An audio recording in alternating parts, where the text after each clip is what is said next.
नमस्कार, India voice देख रहे हैं आप। मैं हूं आपके साथ रिया डंगवाल। बुलेटिन की शुरुआत करेंगे बड़ी खबर के साथ। सबसे पहले बात राजधानी दिल्ली की खबर से कर लेते हैं।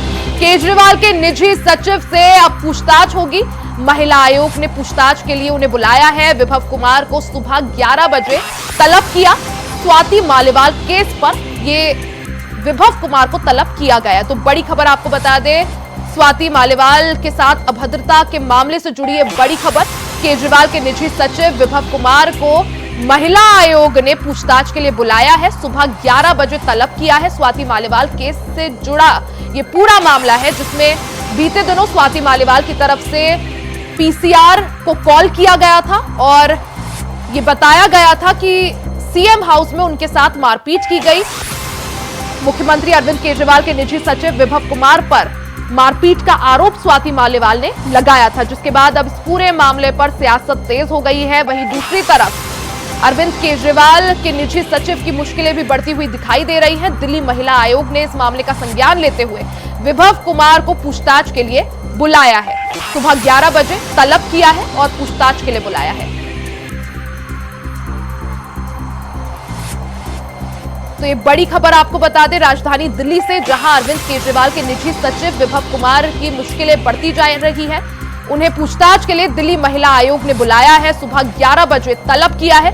स्वाति मालिवाल केस से जुड़ा ये पूरा मामला है। आपको बता दें कि बीते दिनों दिल्ली पीसीआर को एक कॉल आया था सीएम हाउस से, जिसमें कॉलर के द्वारा ये बताया गया था कि वो स्वाति मालिवाल है और उनके साथ सीएम हाउस में मारपीट हुई है, अभद्रता की गई है और मुख्यमंत्री अरविंद केजरीवाल के निजी सचिव विभव कुमार पर मारपीट का आरोप लगाया था, जिसके बाद इस पूरे मामले ने दिल्ली में सरगर्मी बढ़ा दी है। आपको बता दें कि आम आदमी पार्टी के सांसद संजय सिंह ने खुद इस बात की पुष्टि की कि स्वाति मालिवाल के साथ सीएम हाउस में अभद्रता की गई। साथ ही संजय सिंह ने यह भी कहा कि अरविंद केजरीवाल ने इस मामले पर सख्त एक्शन के निर्देश दिए हैं।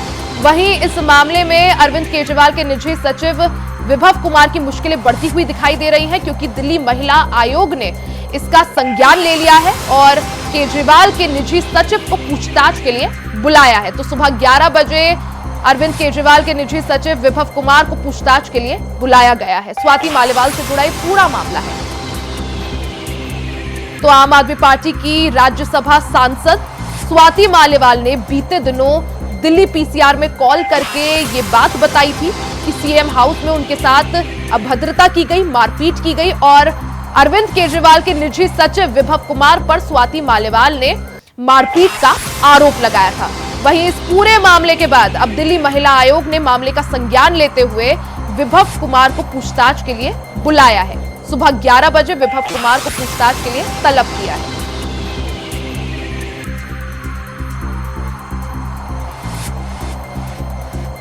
स्वाति मालिवाल से जुड़ा ये पूरा मामला, जिसने दिल्ली की सियासत पूरी तरह से गरमा दी है, क्योंकि जहां एक तरफ भारतीय जनता पार्टी कई तरह के सवाल उठा रही है, वहीं दूसरी तरफ से अभी तक इस मामले को लेकर अरविंद केजरीवाल और स्वाति मालिवाल ने अपनी चुप्पी नहीं तोड़ी है। अजय चौहान हमारे साथ ज्यादा जानकारी के साथ जुड़ गए हैं। अजय, जिस तरह से स्वाति मालिवाल से जुड़ा पूरा मामला है और इसमें दिल्ली के मुख्यमंत्री अरविंद केजरीवाल के जो निजी सचिव है विभव कुमार, वो फंसते हुए दिखाई दे रहे हैं, क्योंकि महिला आयोग ने उनको तलब किया है। क्या जानकारी इसको लेकर, कब पूछताछ के लिए बुलाया है? रिया, देखिए, जिस तरह से स्वाति मालिवाल के साथ जो आवाज में घटना हुई उसको लेकर के चर्चाओं में थे, लेकिन लगातार अब जिस तरह से महिला आयोग ने, जो राष्ट्रीय महिला आयोग है, उसने संज्ञान लिया है और इसमें जो अरविंद केजरीवाल के जो निजी सचिव थे विभव, उसको नोटिस जारी किया कि कल शुक्रवार को 11 बजे उनके सामने पेश होना होगा। वहीं राष्ट्रीय महिला आयोग ने साथ साथ दिल्ली पुलिस को भी ये कहा कि 3 दिन के अंदर इसकी हमें रिपोर्ट चाहिए, आखिरकार मामला क्या है और जिस तरह से सीएम आवास के अंदर ये घटना हुई उसका वाकया क्या है। यानी कहीं न कहीं जांच इसके आगे बढ़ी है, क्योंकि महिला आयोग ने इसका जो केस का मामला संज्ञान था उसको लिया गया है और जिस तरह से आज विभव को जो नोटिस जारी किया है, यानी कल सुबह 11 बजे उनको पेश होना है, तो उससे जानकारी ली जाएगी आखिरकार जो मामला अंदर हुआ वो किसके कहने पर हुआ, क्यों हुआ, किस बात पर हुआ, उसकी जांच की जाएगी। तो इसमें ये लगता है कि कहीं ना कहीं अरविंद केजरीवाल की जो विभव की जो मुश्किलें हैं वो बढ़ती नजर आ रही है। अजय, जिस तरह से दिल्ली महिला आयोग ने इस मामले का संज्ञान लिया है, अरविंद केजरीवाल के निजी सचिव विभव कुमार को पूछताछ के लिए बुलाया है, वहीं दूसरी तरफ आज का अगर पूरा शेड्यूल देखें तो आज दिल्ली पुलिस भी स्वाति मालीवाल के घर पहुंची थी। क्या स्वाति मालीवाल ने कुछ शिकायत इस मामले को लेकर दी? देखिए, अभी जिस तरह से महिला आयोगों ने जो मामला था दिल्ली पुलिस को सौंपा था, उसको संज्ञान लिया था। दिल्ली पुलिस के स्तर से भी ज्वाइंट सीपी वहां पहुंचे थे, जांच चल रही है, पूछताछ की गई है, लेकिन अभी तक उनकी तरफ से कोई ऐसा बयान जारी नहीं किया गया कि आखिरकार क्या वो उसमें सहयोग कर रही है, नहीं कर रही है। लेकिन जिस हिसाब से महिला आयोग विभव कुमार को जो पेश होने के लिए बुलाया, तो हो सकता है कहने का संज्ञान लिया है, लेकिन यहाँ दिल्ली पुलिस ने भी कहा था कि शाम तक इसकी रिपोर्ट महिला आयोग को दे दी जाएगी। लेकिन लगातार अभी है कि अभी जो मामला सामने आया है, उन्होंने कितना सहयोग किया है, कितना नहीं किया है, ये तो अभी पता नहीं चला। लेकिन कल शायद कुछ लोगों को इसका जानकारी मिलेगी। लगातार राष्ट्रीय महिला आयोग ने दिल्ली पुलिस को साफ कहा है कि हमें 3 दिन की आपकी तरफ से भी रिपोर्ट चाहिए। अजय, जिस तरह से स्वाति मालीवाल आम आदमी पार्टी की तरफ से राज्यसभा सांसद भी हैं और दिल्ली महिला आयोग की अध्यक्ष भी रह चुकी हैं, ऐसे में काफी बेबाक उनकी छवि है और बेबाक छवि की वजह से वो जानी भी जाती है। ऐसे में इतने बड़े मामले का जब सामने आना और उस पर स्वाति मालीवाल की चुप्पी, आखिर क्या वजह माने? बिल्कुल, देखिए रिया, जिस तरह से सवाल खड़ा होता है, इसमें कहीं न कहीं जांच का विषय भी बनता है। और कहीं न कहीं जो चुप्पी है स्वाति मालीवाल, वो लगातार चुप्पी साधे हुए हैं। लेकिन ऐसे में जब किसी और महिला के साथ ऐसी अभद्र बात होती थी या कोई ऐसा महिला के साथ कोई बात आती थी या कोई केस आता था, तो वो खुद स्वयं उसको संज्ञान लेती थी।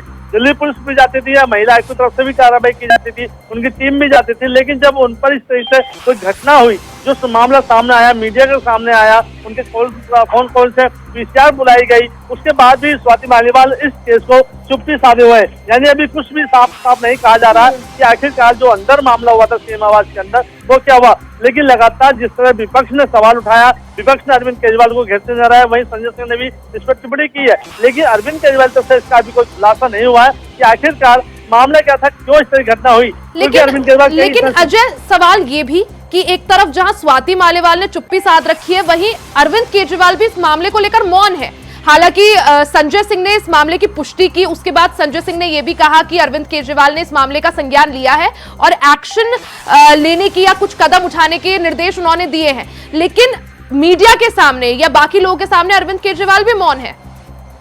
बिल्कुल, देखिए सवाल यही खड़ा होता है, आखिरकार अरविंद केजरीवाल महिला को सम्मान करते हैं, देश की जनता के साथ हमेशा खड़े होते हैं कि देश की पुलिस के खिलाफ हमेशा बोलते नजर आए। लेकिन जब इस तरह से पुलिस को संज्ञान लेती है, कोई एक्शन लेती है, तो खुद सीएम इसमें चुप्पी साधे हुए हैं। यानी उनको भी सोचना चाहिए था कि आखिरकार मेरे घर के अंदर इस तरह से, क्योंकि उनकी छवि खराब हो रही है, क्योंकि ऐसी कई घटना हुई, पहले भी हुई है, लेकिन अरविंद केजरीवाल कुछ भी कहने से अभी ना करता आ रहा है। लेकिन सवाल ये बनता है कि आखिरकार उस घटना के अंदर क्या हो, स्वाति मालीवाल वो क्यों चुप है, क्योंकि राज्य में सांसद है और उस महिला को खुद नहीं, वो समझते हैं महिला का दर्द, लेकिन उसके बावजूद भी उस तरह से चुप है। तो मामला है, कहीं ना कहीं संज्ञान लिया जाएगा, जांच बैठी गई है, महिला आयोग जो इसमें आ गई है और दिल्ली पुलिस इसमें संज्ञान ले रही है, जांच कर रही है। तो कहीं ना कहीं अब देखिए, जिस तरह से कल बुलाया गया, हो सकता है उसके बाद दिल्ली पुलिस भी विभव को बुलाए। वही अजय, अब इस मामले को लेकर सियासत भी पूरी तरह से गर्मा गई है। आम आदमी पार्टी को जमकर भारतीय जनता पार्टी इस मामले पर घेर रही है। बीजेपी के अलग अलग जो नेता हैं, उनके रिएक्शन सामने आ रहे हैं। ये भी आरोप लगाया जा रहा है कि अगर सीएम हाउस में किसी महिला के साथ, और वो भी महिला सांसद के साथ, अभद्रता होती है, मारपीट होती है, तो वो आमतौर पर अरविंद केजरीवाल के इशारों पर हुआ होगा। साथ ही आरोप ये भी लग रहे हैं कि अरविंद केजरीवाल ने अभी तक चुप्पी आखिर क्यों साधी है। मणिपुर का मुद्दा जोर शोर से उठाने वाला विपक्ष आखिर इस मुद्दे पर चुप क्यों है? बिल्कुल रिया, देखिए राजनीति है और राजनीति में किसी के पक्षी का विपक्षी का जब बात आती है, तो हर कोई पार्टी रोड पर या धरना प्रदर्शन करती है, सवालों को घेरती नजर आती है। वहीं बीजेपी भी लगातार अरविंद केजरीवाल को, उनके सहयोगी विभव को भी और स्वाति मालीवाल पे भी सवाल खड़ा करते हैं कि आखिरकार एक महिला हो तो वो इस तरह से अभद्र बात हो, सांसद है, उसके बावजूद भी वो चुप है, क्यों नहीं अरविंद केजरीवाल के खिलाफ कुछ बोल पाती हैं। यानी कहीं न कहीं उनका भी ये कहना है कि जिस तरह से सूत्रों से पता चल रहा है कि कहीं ना कहीं स्वाति मालीवाल मिली हुई है या फिर कोई ऐसा मामला है जो इसको हवा दिया जा रहा है, छोड़ दिया जा रहा है। हकीकत का सामने आएगी, ये कल इसका विषय है, कल जिस वक्त जांच होगी, जब पूछताछ होगी, तभी कुछ पता चल पाएगा। बिल्कुल, यानी दिल्ली महिला आयोग ने विभव कुमार को तलब किया है, पूछताछ के लिए बुलाया। अब इस मामले में क्या कुछ निकल कर आता है, उसके लिए थोड़ा और इंतजार यहाँ पर करना होगा। अजय, आपका बहुत बहुत शुक्रिया जानकारी के लिए। वहीं आगरा में कर्मचारी के साथ उत्पीड़न के मामले में विश्वविद्यालय बंद करने का मामला सामने आया है, जहां डॉक्टर भीमराव अंबेडकर विश्वविद्यालय के चतुर्थ श्रेणी कर्मचारी के उत्पीड़न के विरोध में कर्मचारी संघ के पदाधिकारियों ने धरना दिया और विश्वविद्यालय बंद कर विरोध जताया। दरअसल प्रदेश के उच्च शिक्षा मंत्री योगेंद्र उपाध्याय के घर तैनात चतुर्थ श्रेणी के कर्मचारी के साथ मारपीट की घटना हुई, जिसका आरोप मंत्री जी के बेटे पर लगा है। प्रदर्शनकारियों ने उच्च शिक्षा मंत्री और उनके बेटे का पुतला फूंका और मामले में एफआईआर दर्ज कराने की मांग की। समाजवादी पार्टी जिंदाबाद। देखिए, भारतीय जनता पार्टी के मुकाबले पूरे प्रदेश में बहुजन समाज पार्टी ही मुकाबले में नजर आ रही है। समाजवादी पार्टी को लोग पूरी तरह से नकार चुके हैं। विशेष करके जो उनका पार्टी वोट था, यादव वोट, तो ज्यादा से ज्यादा तो आरएसएस की तरफ चला गया। आरएसएस के झंडे लोगों के घरों में लगे हुए। मुस्लिम मतदाता, उनका व्यवहार आजम खान जी के प्रति, मुख्तार अंसारी जी के प्रति, 3-4 बार के विधायक थे, सांसद थे, और उनके साथ जिस तरह से भारतीय जनता पार्टी ने उनको मनवाने का काम किया, तो उनके मुकाबले में अखिलेश जी ने कहा उनकी कोई आवाज उठाई। इस वजह से मुस्लिम मतदाता भी इनसे नाराज है। तो जो मुस्लिम और यादव जो उनका माई समीकरण था वही फेल हो गया है, तो कहाँ मुकाबले में? कहीं भी मुकाबले में नहीं है। तो हमारा प्राथमिकता सबसे बड़ी ये रहेगी कि हम रोजगार लोगों को देने की।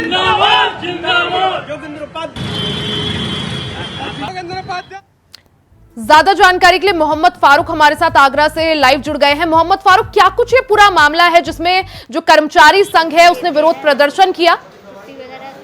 बताते हैं कि ये मामला जो है डॉक्टर बी.आर. अम्बेडकर यूनिवर्सिटी विश्वविद्यालय जो है उसमें जो कर्मचारी हैं दिनेश कुशवाहा, उनके साथ ये मारपीट का मामला है। यानी उनको, वो एक माली हैं, माली के पद पर काम करते हैं। उनका आरोप है कि वो मंत्री जी के यहाँ काम करते थे और मंत्री जी के पुत्र द्वारा उनसे अभद्र व्यवहार किया गया और मंत्री जी के पुत्र ने उनके साथ में मारपीट की, जिससे उन्होंने क्षुब्ध होकर विषाक्त पदार्थ का सेवन किया है। उनकी पत्नी का भी आरोप है कि मंत्री जी के जो बेटे हैं उन्होंने उनके साथ में मारपीट की है और विषाक्त पदार्थ उन्होंने खा लिया। इसके बाद क्योंकि वो अपनी साथ हुई जो बर्बरता है उसको झेल नहीं पाए और उन्होंने विषाक्त पदार्थ का सेवन करके अपनी मौत को गले लगाने का काम किया। लेकिन अभी उनकी हालत स्थिर है और वो आगरा मेडिकल कॉलेज में अभी भर्ती हैं, एसएन मेडिकल कॉलेज में। वहीं उसको लेकर तमाम विश्वविद्यालय के जो कर्मचारी हैं वो अनशन पर बैठ गए और उन्होंने तालाबंदी भी विश्वविद्यालय की कर दी, यानी विश्वविद्यालय को नहीं खुलने दिया। वहीं उन्होंने मंत्री जी का पुतला जलाया, उनके बेटे का पुतला जलाया और तमाम इसमें समाजवादी पार्टी छात्र सभा के जो कार्यकर्ता हैं वो भी इसमें आ गए, वो इसमें कूद गए हैं। और उन्होंने जिस तरह से मामला सामने आया है, कैबिनेट मंत्री योगेंद्र उपाध्याय के घर में जो कर्मचारी काम कर रहा था, आरोप लग रहा है कि उनके बेटे ने उसके साथ मारपीट की, जिसके बाद ये पूरा मामला सामने आया। अब क्या माना जाए मोहम्मद फारूक, क्या कुछ एक्शन लिया जाएगा या इसका कुछ संज्ञान लिया जाएगा इस पूरे मामले का? जी जरूर, जो है इसमें जो है उन्होंने एक प्रार्थना पत्र दिया है। विश्वविद्यालय की ओर से एक जांच कमेटी भी बनाई गई है और पुलिस को भी प्रार्थना पत्र दिया है। पुलिस इसमें जांच कर रही है, आगरा की पुलिस। अब देखिए इसमें क्या होता है कि जो पुलिस जांच कर रही है उसमें क्या निकल के आता है।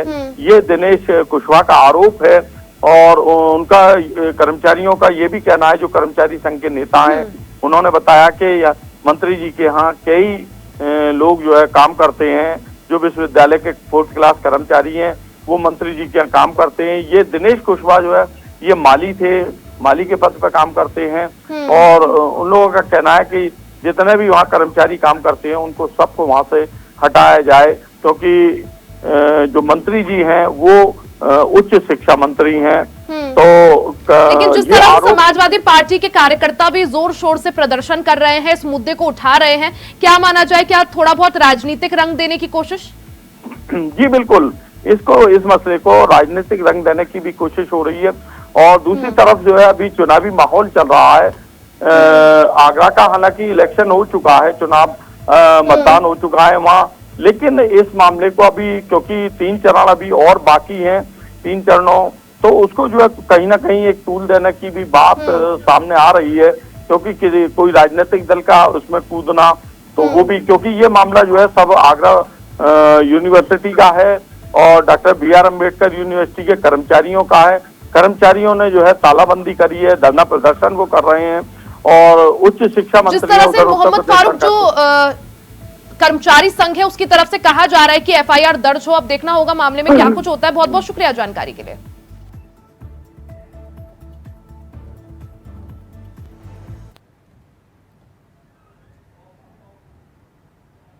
होगा कि आगरा में जो शिक्षा मंत्री हैं उन्होंने आगरा विश्वविद्यालय कर्मचारियों को सबसे पहले तो अटैच कराया अपने घर पे। ये क्या राइट बनता है कि विश्वविद्यालय कर्मचारियों का आप अपने राइट वो करा रहे हैं, अटैच करा रहे हैं। उसके बाद आगरा विश्वविद्यालय कर्मचारी के साथ मारपीट की गई।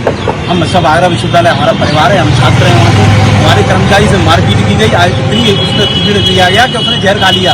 आज उसके बच्चों का, उसका घर वाले को देखने वाला कौन है, इसका जवाब कौन देगा?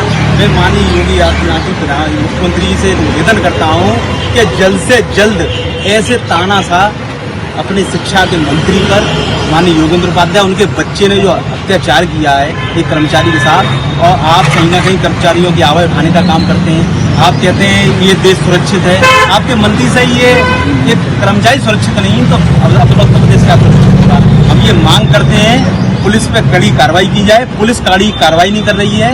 वहाँ के CCTV कैमरे निकाले जाए उनके आवास के, वहाँ पता कराया जाए किस तरीके से बेनमीसों से पीटा गया है। तो बड़ी खबर आपको बता दें, यूपी के प्रमुख सचिव गृह पर हर्जाना लगा है। हाईकोर्ट ने प्रमुख सचिव गृह पर हर्जाना लगाया है। 30,000 का हाईकोर्ट ने हर्जाना लगाया है। गलत तरीके से गुंडा एक्ट लगाने पर यह कार्रवाई हुई है। फिरोजाबाद से जुड़ा है ये पूरा मामला। तो बड़ी खबर आपको बता दें, लखनऊ से ये बड़ी खबर है। फिरोजाबाद से जुड़ा ये पूरा मामला है जिसमें यूपी के प्रमुख सचिव गृह पर हर्जाना हाईकोर्ट ने लगाया है। तो हाईकोर्ट ने प्रमुख सचिव गृह पर हर्जाना लगाया है। 30,000 का हर्जाना यहां पर लगाया गया है। गलत तरीके से गुंडा एक्ट लगाने पर यह कार्रवाई हुई है। फिरोजाबाद से जुड़ा ये पूरा मामला है। मोहम्मद आसिफ हमारे साथ लखनऊ से लाइव जुड़ गए हैं। मोहम्मद आसिफ, क्या कुछ ये पूरा मामला है जिसमें यूपी के गृह सचिव पर हर्जाना हाईकोर्ट द्वारा लगाया गया है? जी बिल्कुल रिया, हाईकोर्ट ने प्रमुख सचिव गृह पर 30,000 का जुर्माना लगाया है और इस मामले को अगर देखा जाए तो इसमें कहीं न कहीं DM फिरोजाबाद की लापरवाही सामने आई है, क्योंकि फिरोजाबाद के रहने वाले राजेश और राकेश के बेटे अभिषेक पर DM फिरोजाबाद ने गुंडा एक्ट की कार्रवाई कर दी और इस मामले में बीट सिपाही की भी रिपोर्ट लगने के बाद यह कार्रवाई हुई है। इस पर पीड़ित परिवार हाईकोर्ट चला गया। हाईकोर्ट में याचिका दायर की और जिसमें कहा कि उसके ऊपर 2 मुकदमे दर्ज हैं। एक तो एक पारिवारिक मामले को लेकर दर्ज है, क्रास केस FIR हुई थी। दूसरा व्यवसायिक मामले को लेकर उन पर मुकदमे दर्ज हैं और ऐसे में इनके द्वारा कोई आपराधिक मुकदमा, शांति फैलाने का कोई भी मुकदमा नहीं दर्ज है। मामले की सुनवाई करते हुए हाईकोर्ट ने प्रमुख सचिव गृह को तलब भी किया और साथ ही साथ उन पर 30,000 रुपए का हर्जाना लगाया है। और यह बड़ी कार्रवाई है क्योंकि अक्सर देखा जाता है कि पुलिस और DM अक्सर बेगुनाहों पर और कानून के दायरे से हटकर कार्रवाई कर देते हैं और यहाँ पर जो गुंडा की कार्रवाई हुई है उसको भी हाईकोर्ट ने निरस्त कर दिया है। जी रिया। जी बिल्कुल, यानी यहाँ पर हाईकोर्ट ने बड़ा फैसला लेते हुए यूपी के प्रमुख सचिव गृह पर पहले उन्हें तलब करा, फिर हर्जाना भी लगाया है। बहुत बहुत शुक्रिया जानकारी के लिए।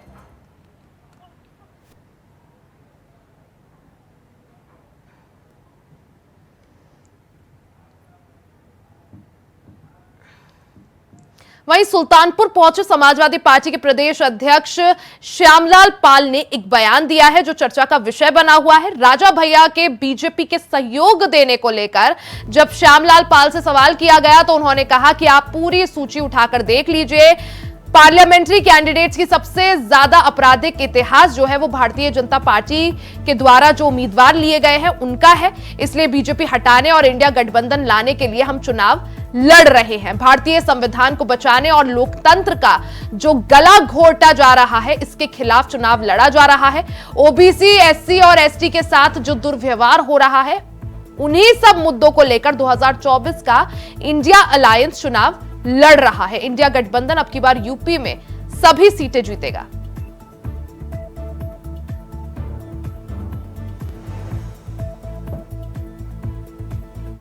की तैयारी भारतीय जनता पार्टी को हराने के लिए पूरी तरह से इंडिया गठबंधन मजबूती से चुनाव लड़ रहा है और इस देश से भारतीय जनता पार्टी एनडीए को देश से खत्म करने के लिए, भारतीय संविधान को बचाने के लिए, लोकतंत्र का जो गला घोटा जा रहा है, ओबीसी, एससी और एसटी के साथ जो दुर्व्यवहार हो रहा है इनके संविधान के साथ, उन्हीं सब मुद्दों को लेकर के 2024 का इंडिया अलायंस चुनाव लड़ रहा है। कितनी सीटें मिल रही हैं पीडीए को? इंडिया गठबंधन पूरी तरह से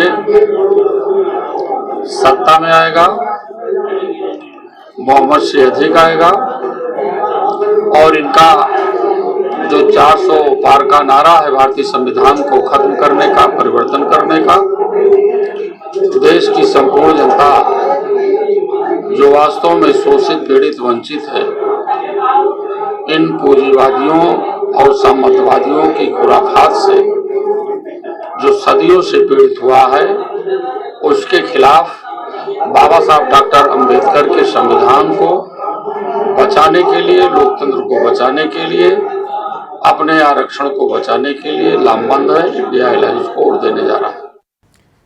खबर बस्ती से है, जहां बस्ती से बहुजन समाज पार्टी के नेता दयाशंकर मिश्र ने अब हाथी की सवारी छोड़ दी है और साइकिल पर सवार हो गए हैं। यानी अखिलेश यादव की पार्टी समाजवादी पार्टी का दामन उन्होंने थाम लिया है। दरअसल बसपा की तरफ से पहले बस्ती से दयाशंकर मिश्र को प्रत्याशी बनाया गया था, फिर उनका टिकट काट दिया गया, जिससे नाराज दयाशंकर मिश्र ने हाथी की सवारी छोड़कर साइकिल पर सवार हो गए। लखनऊ में ज्वाइनिंग के दौरान सपा राष्ट्रीय अध्यक्ष अखिलेश यादव ने पूर्व बसपा प्रत्याशी और पूर्व बीजेपी जिला अध्यक्ष दयाशंकर मिश्र को सपा की सदस्यता दिलाई। दयाशंकर मिश्र ने इस दौरान समाजवादी पार्टी की सदस्यता ले ली है।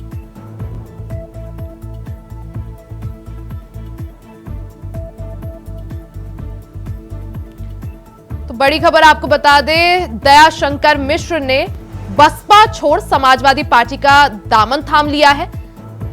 समाजवादी पार्टी उन्होंने ज्वाइन कर ली है। अखिलेश यादव ने उन्होंने समाजवादी पार्टी ज्वाइन कराई। बस्ती से बहुजन समाज पार्टी के नेता दयाशंकर मिश्र ने अब हाथी की सवारी छोड़ दी है और साइकिल पर वो सवार बैठ गए हैं। यानी अखिलेश यादव की पार्टी समाजवादी पार्टी का उन्होंने दामन थाम लिया है। दरअसल बसपा की तरफ से पहले बस्ती से दयाशंकर मिश्र को प्रत्याशी बनाया गया था, बाद में उनका टिकट काट दिया, जिससे वो नाराज चल रहे थे। वहीं अब उन्होंने बीएसपी छोड़कर समाजवादी पार्टी का दामन थाम लिया है। अखिलेश यादव ने उन्हें पार्टी की सदस्यता दिलाई। तो बस्ती से खबर है, जहां दयाशंकर मिश्र ने बीएसपी का दामन छोड़ अब समाजवादी पार्टी ज्वाइन कर ली है। आपको बता दें कि पहले बस्ती से पहले बस्ती से बसपा ने दयाशंकर मिश्र को चुनावी मैदान में उतारा था, टिकट दिया था, हालांकि बाद में उनका टिकट काट दिया और उसके बाद वो नाराज चल रहे थे, जिसके बाद अब उन्होंने समाजवादी पार्टी ज्वाइन कर ली है।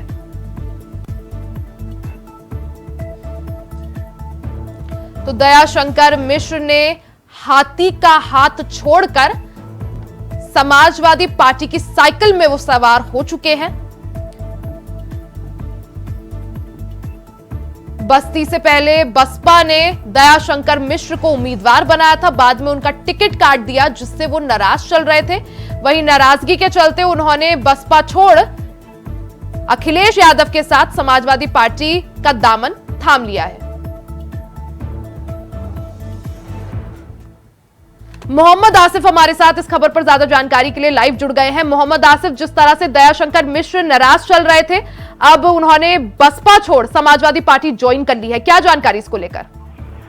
जी बिल्कुल, रिया बता दूं कि लोकसभा 2024 के चुनाव में दल बदल का खेल लगातार जारी है और कहीं न कहीं बसपा को झटका लग रहा है तो समाजवादी पार्टी को बड़ा झटका झेलना पड़ा है और इस चुनाव में कई बीजेपी के नेता भी दूसरे दलों का रुख कर चुके हैं। अगर बात करें बस्ती के में थे, लेकिन उन्होंने बसपा ज्वाइन की थी और बसपा से टिकट नहीं मिलने के बाद कहीं न कहीं उनकी नाराजगी सामने आई और उन्होंने बसपा को झटका देते हुए समाजवादी पार्टी ज्वाइन कर ली है। तो ऐसे में बस्ती के कद्दावर नेता भी माने जाते हैं दयाशंकर मिश्र, और जिस तरह से उन्होंने चुनाव के बीच साथ छोड़ा है बसपा का और समाजवादी पार्टी ज्वाइन की है, इससे कहीं न कहीं समाजवादी पार्टी को फायदा भी मिल सकता है और बसपा को एक बड़ा झटका भी लगा है। जी बिल्कुल, यानी टिकट किसी और को देने से नाराज चल रहे थे दयाशंकर मिश्र और इसी को देखते हुए हाथी को छोड़ अब साइकिल में सवार हो चले हैं। आप नजर बनाए रखें। बहुत बहुत शुक्रिया जानकारी के लिए मोहम्मद आसिफ।